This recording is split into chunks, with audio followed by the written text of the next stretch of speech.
Hi, thanks so much for tuning into the Path 11 podcast. I am your host, April Hanna, and we have a great show today where we are going to be talking about the magic and miracles of life, of birth, of conception. If you are somebody out there that has been struggling to conceive, to become pregnant, if you're a male listening and you have female family members who are going through this, or possibly your wife, this is a great show that I would encourage you to continue to listen to. And I have to give a little shout out to our assistant producer, Alexandria, because this happens to be her aunt. And our assistant producer is the one who has been helping me to gather guests on the show. She works her butt off. She does an amazing job. Not only is she finding great people for us like her aunt, but she takes all the show suggestions and the emails that you guys give us on top of me finding somebody and saying, oh, see if you can get them, book them. So thanks, Lexi. You're doing an amazing job. It was great to interview your aunt, and I'm really excited about this podcast most personally because you're going to hear about some of the stories that I talk about with my stepsister who has been struggling to conceive, maybe almost 4 years now. And so I find the whole concept of birth and bringing life into the world as probably one of the most fascinating things, right? That's why we listen to this podcast. We're trying to figure out consciousness. What is life? What is life after death? So I really think you're going to enjoy this episode, and one of the ways that you can help support the Path 11 podcast for keeping all of the content for free is you can become a Patreon. So I'm not sure if you've ever heard of that website. If you haven't, you can go over to path11podcast.com and click on the orange button on the right-hand side, and it brings you to a page that will show you how you can support us for as little as $1 a month. The great thing about this program is that it gives you, the sponsor, kickbacks. So we have some nice gifts to give you in exchange for your donation, and I really hope that you guys would take some time to consider. If you don't have money in your budget, not a problem. One of the ways that you can help us is you can share this page, share it on social media, tweet it out for us. We never know who you're connected to, and it would be a way, number one, to help us spread the word of the podcast, but two, maybe there's some sponsors out there, some people who do have their own business and they have a great product that is in line with supporting wellness, healing, the evolution of consciousness, and maybe they would like to become a sponsor on our podcast, and we can go ahead and talk about their great, wonderful products that they have, and it could be a win-win situation for both. So you never know where social media can get us, so spread the word for us, guys. I'd really appreciate that. Okay, now let me introduce you to our guest today.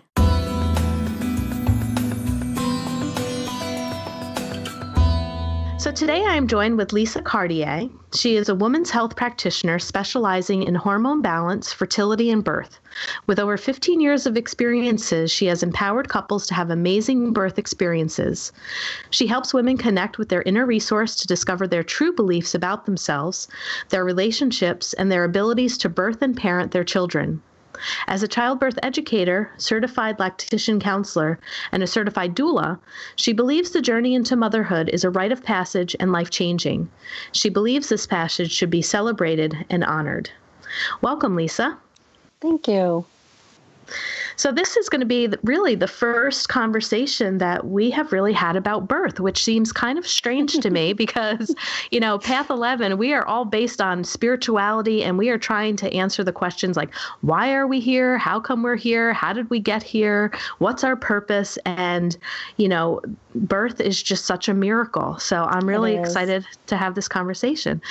So can you tell me just a little bit more about your background and let our listeners know a little bit more about you and what was it that brought you into this field? Okay. Well, I've always felt that if I could just show up at labor and delivery, I would be able to help women have their babies with less fear and less pain and whatever. It was just something that always has been in me from a very young age. I started studying energy work. My first kind of piece of that was I took a Huna class, which is a Polynesian class many years ago, and we started studying the chakras and all of that stuff. And I realized that I knew what they were talking about without really knowing what they were talking about or why. So I just started working with women, some pregnant moms, some moms that were trying to get pregnant, and then by chance found out that I could actually get certified in birth work and become a doula and actually be there to help them. So I did that. And I started using my energy work with them, not on purpose. It just kind of happened. So I realized I had to kind of make an explanation to the women that I was working with, like what is happening and why you're feeling this. And then started realizing I was making amazing connections with the babies and the moms and all of that. And then my fertility work started progressing as women started coming to me with issues that they were having because of going through the medical process of trying to conceive. And it wasn't so much for help with that, but because of the stress that was causing them and what the stress was doing to their body. So from that, I started studying with hormone and fertility experts and just kind of put everything together, and now support women who are on the journey of trying to conceive and then being able to be with them through their labors and deliveries, which is pretty awesome. So it's kind of grown from the desire to work with women as they were laboring to this amazing journey of helping them get to that point and then being able to be with them throughout the whole pregnancy and postpartum period. Great. So we have a lot to talk about then. I have tons of questions. So okay. Now, do you have children yourself? I do. I have 2 daughters. One will be 34 next week and one just turned 26. And were you doing this work before you became a mom? Not before, no. Okay. Yeah, it was as they were growing up, and my youngest was a teenager, and well, maybe a little younger than that when I started, obviously, yeah. So, yeah, they've kind of gone on this journey with me. All right. And I'd like to know a little bit more about what a doula actually is, because more and more, women that I speak to when they are becoming pregnant, they're immediately, they'll talk to me and they'll say, and I also have a doula. Mm-hmm. And to me, I really don't know exactly what a doula does, but it has always sounded to me that the doula will bring in something more of a holistic balance and complement to the way that our Western world deals with pregnancy. So right. Can you explain what a doula is, what the purpose is, how are they helping the mother to be, and what your role is? Sure. Well, first, in most cultures, women have other women birthing with them.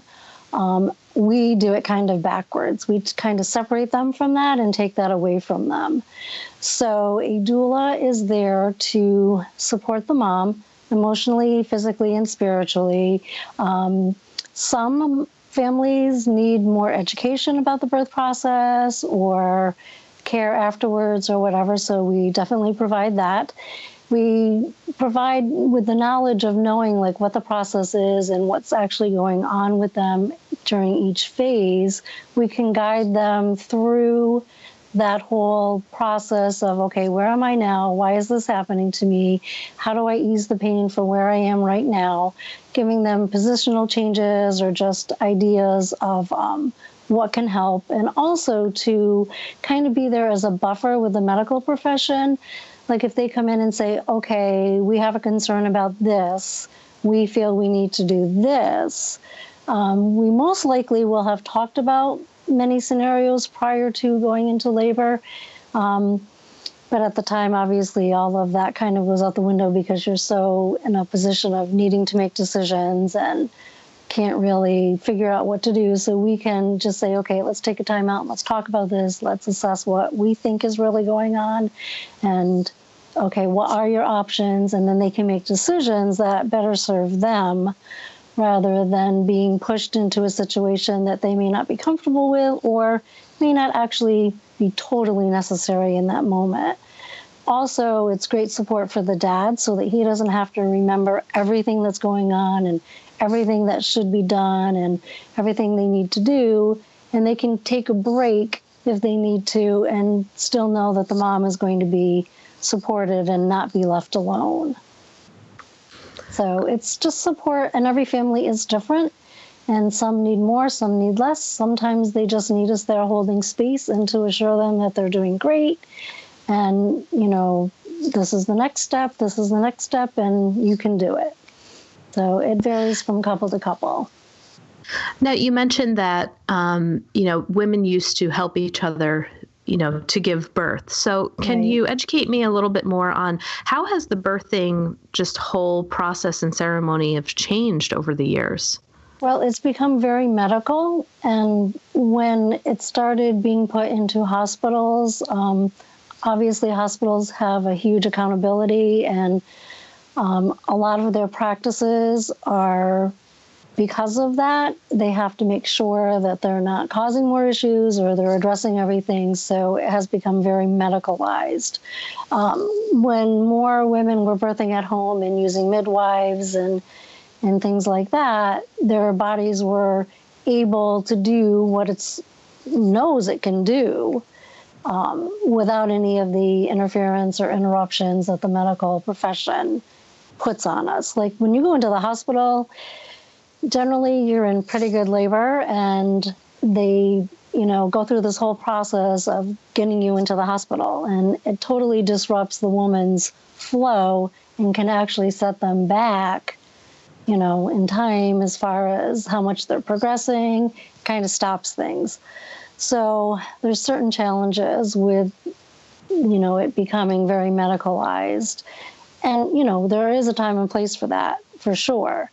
But really, women's bodies know how to give birth, and a lot of that gets taken away once they enter the hospital. So having a doula, is that more for somebody that's having a home birth, or doulas can also be a part of somebody having their birth in the hospital? Well, both. And I really feel the women especially that are having births in the hospital need an extra level of support compared to those that are home. When you're home, you're more relaxed, you're in your own environment, things progress a little differently. You still need that support because sometimes, the midwives generally are not with you through very early labor or even at the start of active labor. So just having somebody there with you still is very important. But when it comes to the hospital births, they have a lot of things that get thrown at them, and especially for first-time families, they don't always understand. I try to go over with them different scenarios and what it means and what the ramifications of, choices are. But still, when you're in that moment, it's hard to, sort through that. So they definitely, I feel, need more support than someone that's birthing at home. Now, again, a lot of my knowledge is just coming from speaking with other moms and women who have gone through this process. And most of my listeners know that I'm not a mom, so I haven't had the experience to go through a childbirth.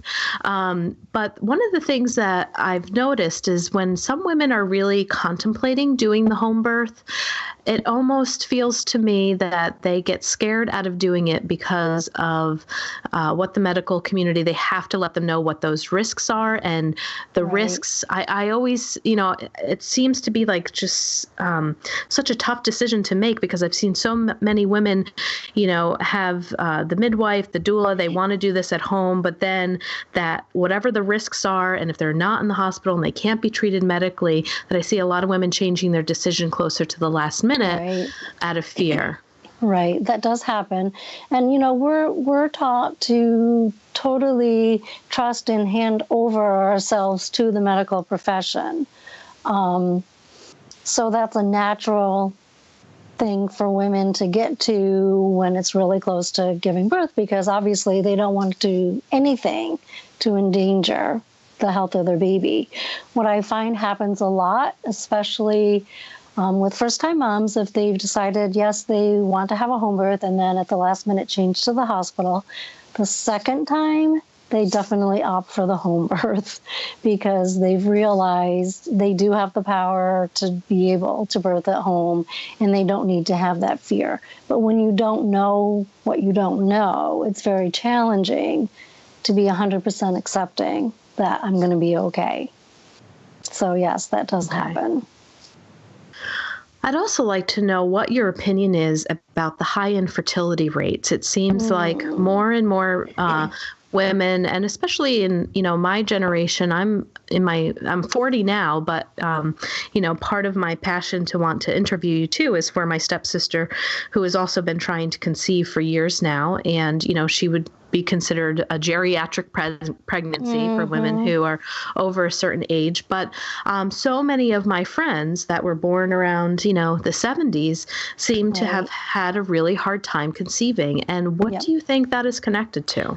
Well, I think a lot of it has to do with the birth control pill because they are putting women, young girls, on the pill at very young ages, 13 and 14 years old.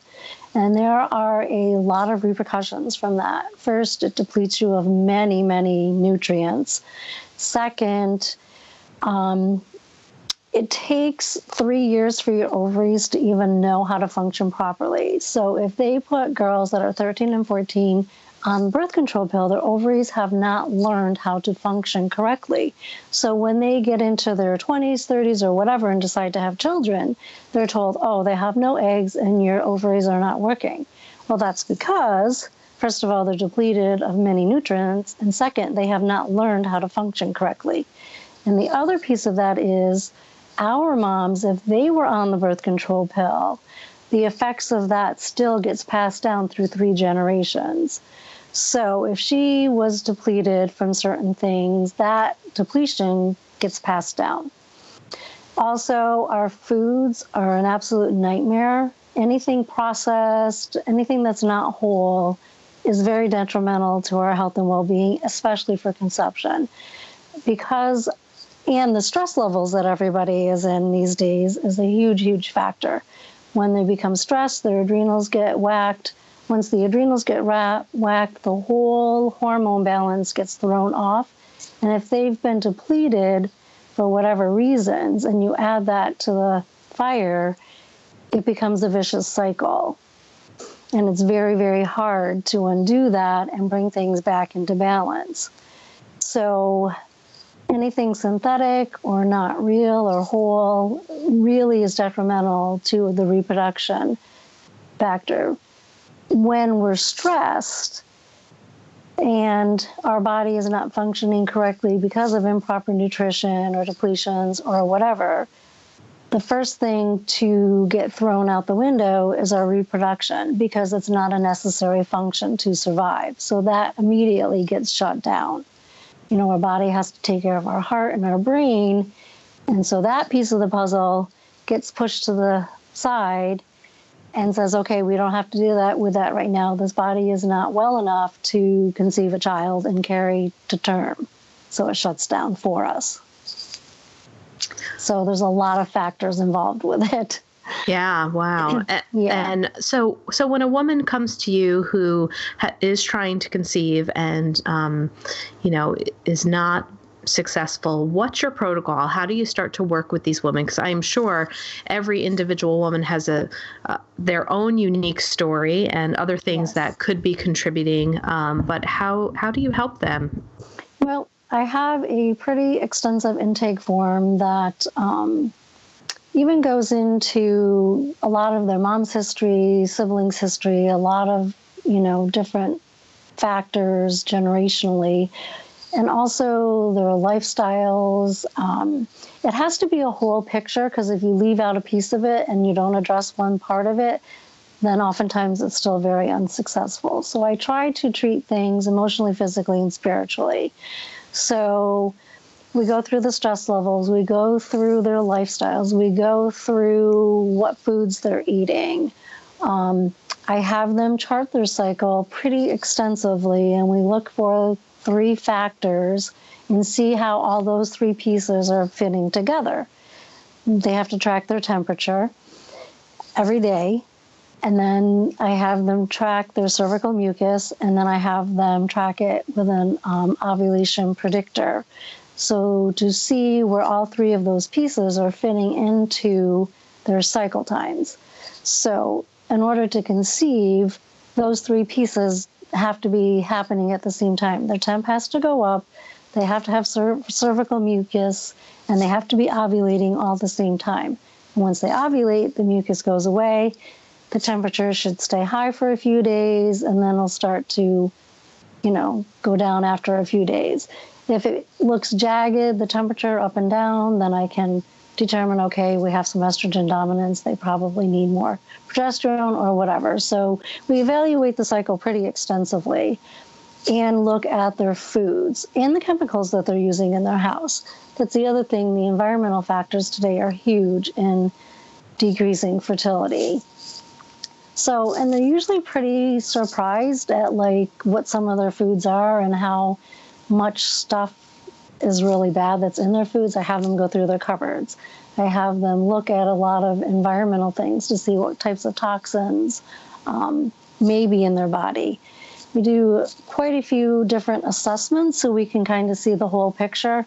And again, looking at the stress levels and, okay, so what's causing the stressors in your life? What can we do to bring some of the stresses down? And that's where some of my energy work comes into play. We really work at bringing those energies down in the body and trying to get some of that released so that some of the hormone balance can come back into balance. So there's a lot of pieces, and it's not ever a quick fix. There's usually, months of work that needs to be done. But we constantly evaluate through the whole process where they are, what's changed, what do we have to change. We look at their gut health. I look at their thyroid health. I look at their blood sugar stabilization. Oftentimes I will have them take their blood sugar right after they eat, and then 15 minutes later, an hour later, 2 hours later, so we can see what types of foods are affecting their blood sugar levels, because that gets affected by their stress levels also.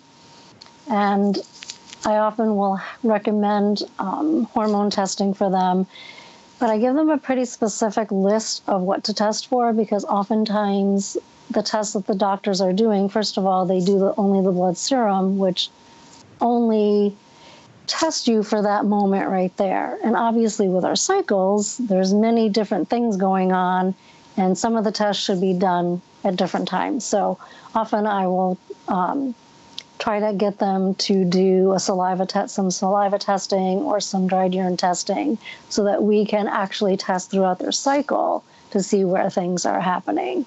So we try to put as many pieces of the puzzle together and then work with each of those pieces to try to get them back into better hormone balance. Yeah, I mean, one of the things that I'm thinking of as you're describing all of the different things that you take into account with the environment, the emotional stressors, the food, the toxins, is that it sounds to me that if you begin to change the environment within the body, then you are likely changing how fertile that body will become. Exactly. Yep. We check their stomach acids. We check for yeast. We check for pH balance in their body. All those things can give us a lot of information. Now, I'd like to hear a little bit more about the energy work that you do, because you mentioned earlier in the podcast that not only are you working with the energy of the mother, but that you're also able to sense and work with the energy of the child that is not yet born. Right. Yeah. It's really very, very interesting, because oftentimes, I can sense, first of all, I do Reiki, and I do IET, which is integrative energy therapy, which works at releasing issues at the cellular level, and then you replace it and integrate it with a more clear energy. And I also do some tapping with them, which, there's a certain process to follow for reproduction and things like that. and also energy medicine, where I work with the meridians and try to get all of that into balance. And, for a successful pregnancy, your spleen and kidney energies need to be in balance. So oftentimes we'll try to work with that a lot. But with the babies, I can oftentimes know before the mom even knows that she's expecting, or even know that there's a baby that's wanting to come in. And sometimes I have to work with them with really getting at the root of, okay, they really do want to conceive, but they have a lot of fear. And oftentimes that child will know that the mom is in fear and it's not the right time. So I do a lot of spirit baby work with them also. Obviously, I work with them a bit to get things in balance before we even do that, but just helping them to bring the baby into their consciousness and just, allowing it to be okay. Because even though they want it, sometimes it's very challenging because there's a piece of them that has a lot of fear. So energetically, I will work with them with that. And then especially during the labor and stuff, I can work with the babies, even communicating with them and just, assuring them that everything's okay and, kind of sensing where they are and things like that. So it's very cool.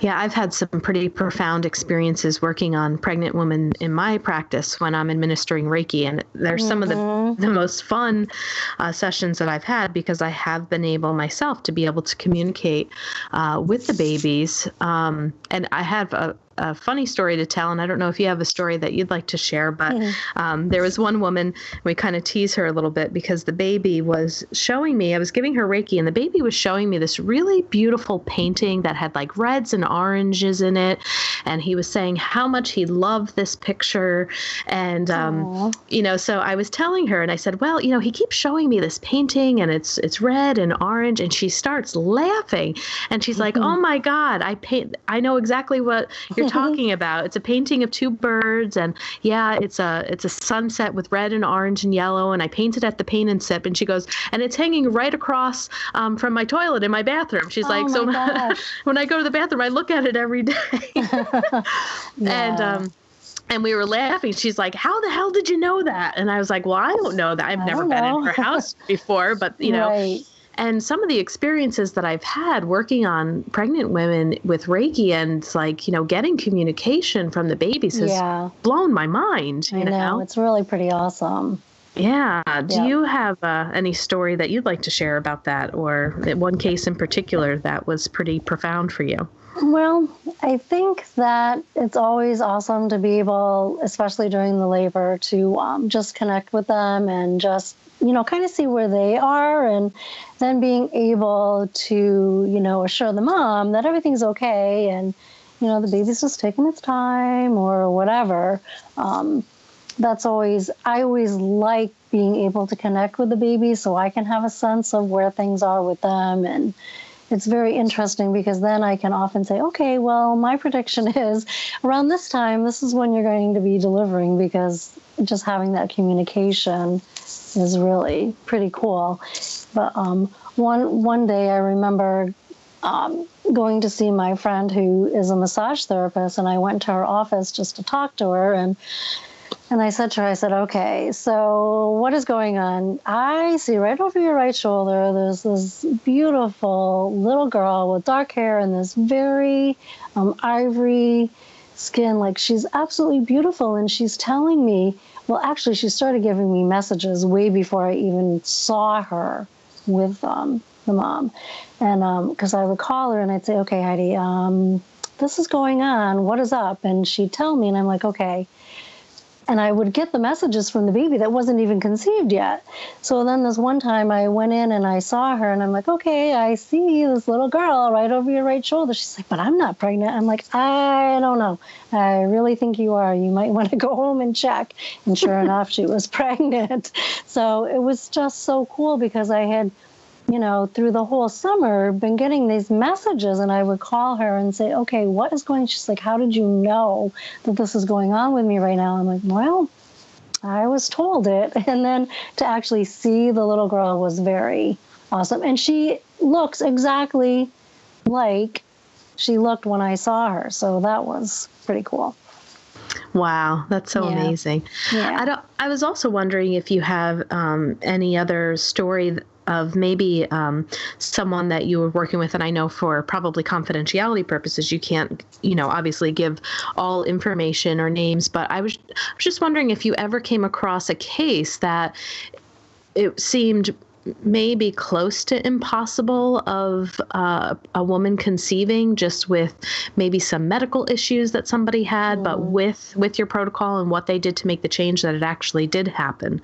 Do you have anyone like that? Well, I have one that I've been working with for a while, and she's had a number of losses and has been really struggling for a couple of years. She has a daughter who is older, like 13, and she has remarried, and they really wanted to have another baby.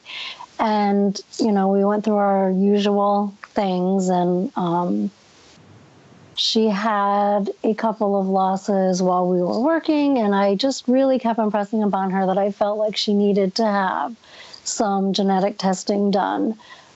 Because I felt like there was something that they were not, doing. They kept saying, oh, it's because of her age. And I knew that was nonsense, because that just is not true.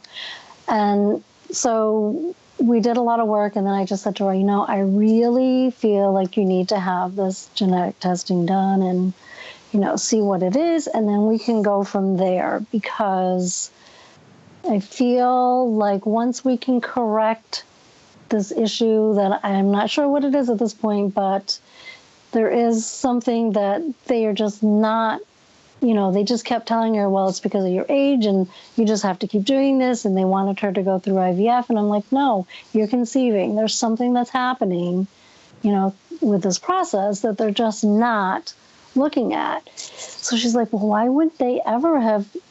didn't they ask me to have this testing? I'm like, they're not going to suggest that, because they're trying to get you to go down the path of IVF. And, that's where their focus is at this point.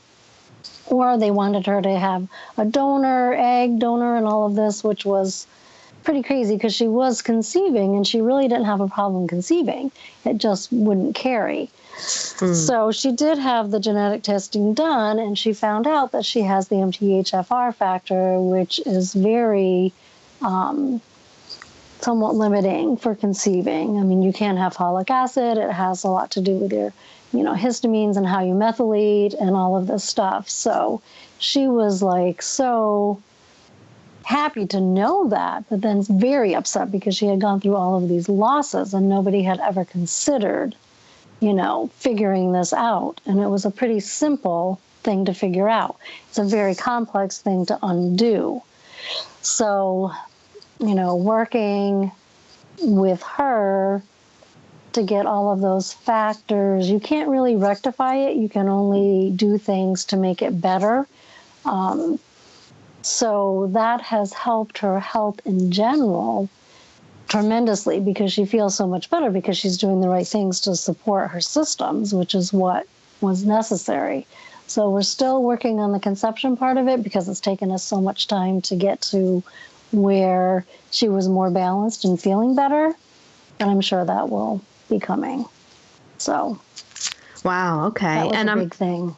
Yeah. And when you talk about the genetic testing, I'm sure that a lot of women are either paying out of pocket for this or having to go through quite a process to try to get their health insurance companies to pay for these types of testing. Yeah. Mm-hmm. The thing with her, with having so many losses and stuff, I don't think that it became an issue for her, but that, can be. I think if you have like a family history with anything, which she did, which is another crazy reason for them not doing it. I don't understand why they wouldn't have considered that initially.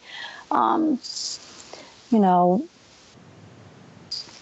get it. So it can be more challenging, but I think that it really should be a part of when you're trying to conceive, or like in the preconception planning stage, which I really try to work with couples in that part of it, so that we can eliminate as much stuff as possible in the beginning. It's hugely beneficial. I think they're starting to come around more to it, but it probably still is a challenge. I mean, the great thing about that is you can go to 23andMe and have that testing done, and you will get that information. So sometimes getting people that can actually decipher it may be a little challenging, but it is something that they could bring to the doctors, and I've had some training in that. And you can also upload it to a certain thing. I don't know, I can't remember the exact group that does it, but they will go through the reporting and give you your information so that you can understand it and know, what it means. So there are other options. Now, people who are maybe contemplating IVF, what are some things that you would highly recommend to somebody to say, well, if you haven't tried this, this, or that, maybe you should look into this before you consider IVF? Yep. I have a whole protocol that I work with prior to, because the issue becomes with IVF, well, one of the many issues is that if they're not fixing what isn't working already, that oftentimes it's not successful. Because if you're not being able to carry a pregnancy or whatever, then you're not going to be able to carry an IVF process. It's just not going to work. And that's part of the reason why they're very unsuccessful, is because they're forcing their bodies to do things that are not natural. Plus, they haven't fixed the original issue for whatever is happening. And again, some of that can be the genetic piece that they don't always do, although they are doing more and more genetic testing on the embryos to make sure that they would be a viable pregnancy. But it takes 3 months for an egg to mature and be healthy. So I try to work with them for a minimum of 3 months so that we can get them in a healthier position to be able to successfully carry an IVF pregnancy if that's what they're choosing to do. And again, I work with them in a lot of the same ways. We try to look at some of the factors that are going on. And what can we do nutritionally to support this? What do we need to change in your lifestyle? How do we bring some of your stressors down? Going through IVF is an incredibly stressful process, and it does horrific things to the woman's body. So you're adding that on top of the stresses that you already have, because you've probably been going through this for many, many years. So that stress level is huge, and that has really put things out of balance. If people would work at trying to get themselves in a better position prior to IVF, they probably would be more successful. Great. Yeah, and IVF is not cheap. No, it's incredibly expensive.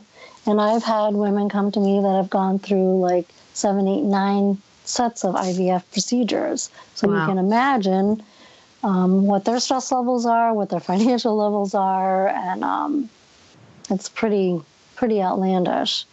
The other interesting thing that I have discovered, I have an acupuncturist that works in an IVF clinic, and oftentimes he will send women to me once they do conceive, because he hates just not supporting them still, so that they can have some support. And one of the things that I've realized with IVF moms is that at time of birth, they have to go through this entire process of grieving all of those losses, because they've all, been embryos, but they just have not been able to carry them. So we kind of have to go through this process of energetically and emotionally getting past that, so they can actually deliver the baby that they are having, because they almost have like a layer of guilt because they've lost all these previous pregnancies, and now they have this one. And it's almost like it's very challenging emotionally to even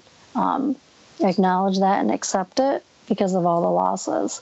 So there's a whole process that we go through to get them to that point where they can open and actually deliver the baby that they're now carrying. Yeah, I think that's wonderful. I really love your approach, and I love how it really is more of that, mind, body, spirit, and to even acknowledge some of that stuff that might not even have been thought about or spoken about is pretty important. Yeah, it is. It's pretty amazing.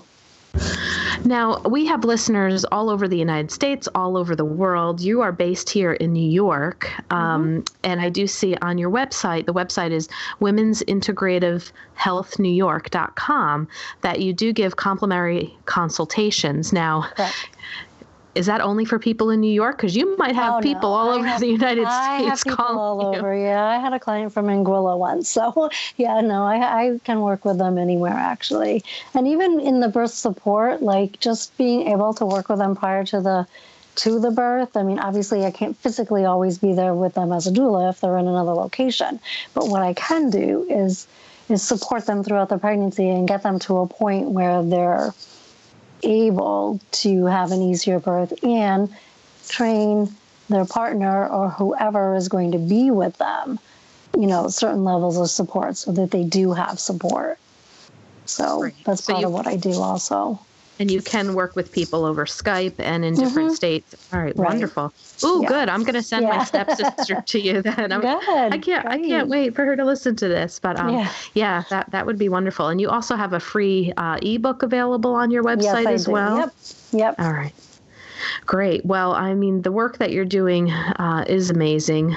I like I said, I just love your approach and your wealth of information and knowledge. So I would really recommend any listeners who are going through this challenge themselves to definitely pick up the phone, give Lisa a call. Again, she offers that free 50-minute consultation. Doesn't matter where you are, where you live. And again, Lisa's website is women'sintegrativehealthny.com, and we'll also put that in the show notes. Great. So thank you so much. I learned a lot. Good. That's what I'm about, education. The more women know, the better they can take care of themselves and, not have as much stress involved with it. Absolutely. Yeah, you will definitely be my number one go-to for any women that walk through my door that I can send your way. I will. And just for the listeners too, how do people pay for your services? Is this more of a private pay and not covered by insurance? It's to be out of pocket for people. Yep. Okay. Yep. Basically what we'll do is we'll sit down and design a program and then go from there. Wonderful. Okay, Lisa. Well, thank you so much for sharing your knowledge. And I loved having you on our podcast. Great. Thanks. It was great. Thank you. If you want more information about our films, visit our website, path11productions.com, to purchase DVDs or to rent and stream each film. You can also find our trilogy of films on iTunes, Amazon Prime, and Gaia.com. You can still use our smartphone app for both Android and iPhones. Just search for Path 11 in the Google Play App Store, or if on an iPhone, look for Path 11 in the iOS App Store. Catch you next time.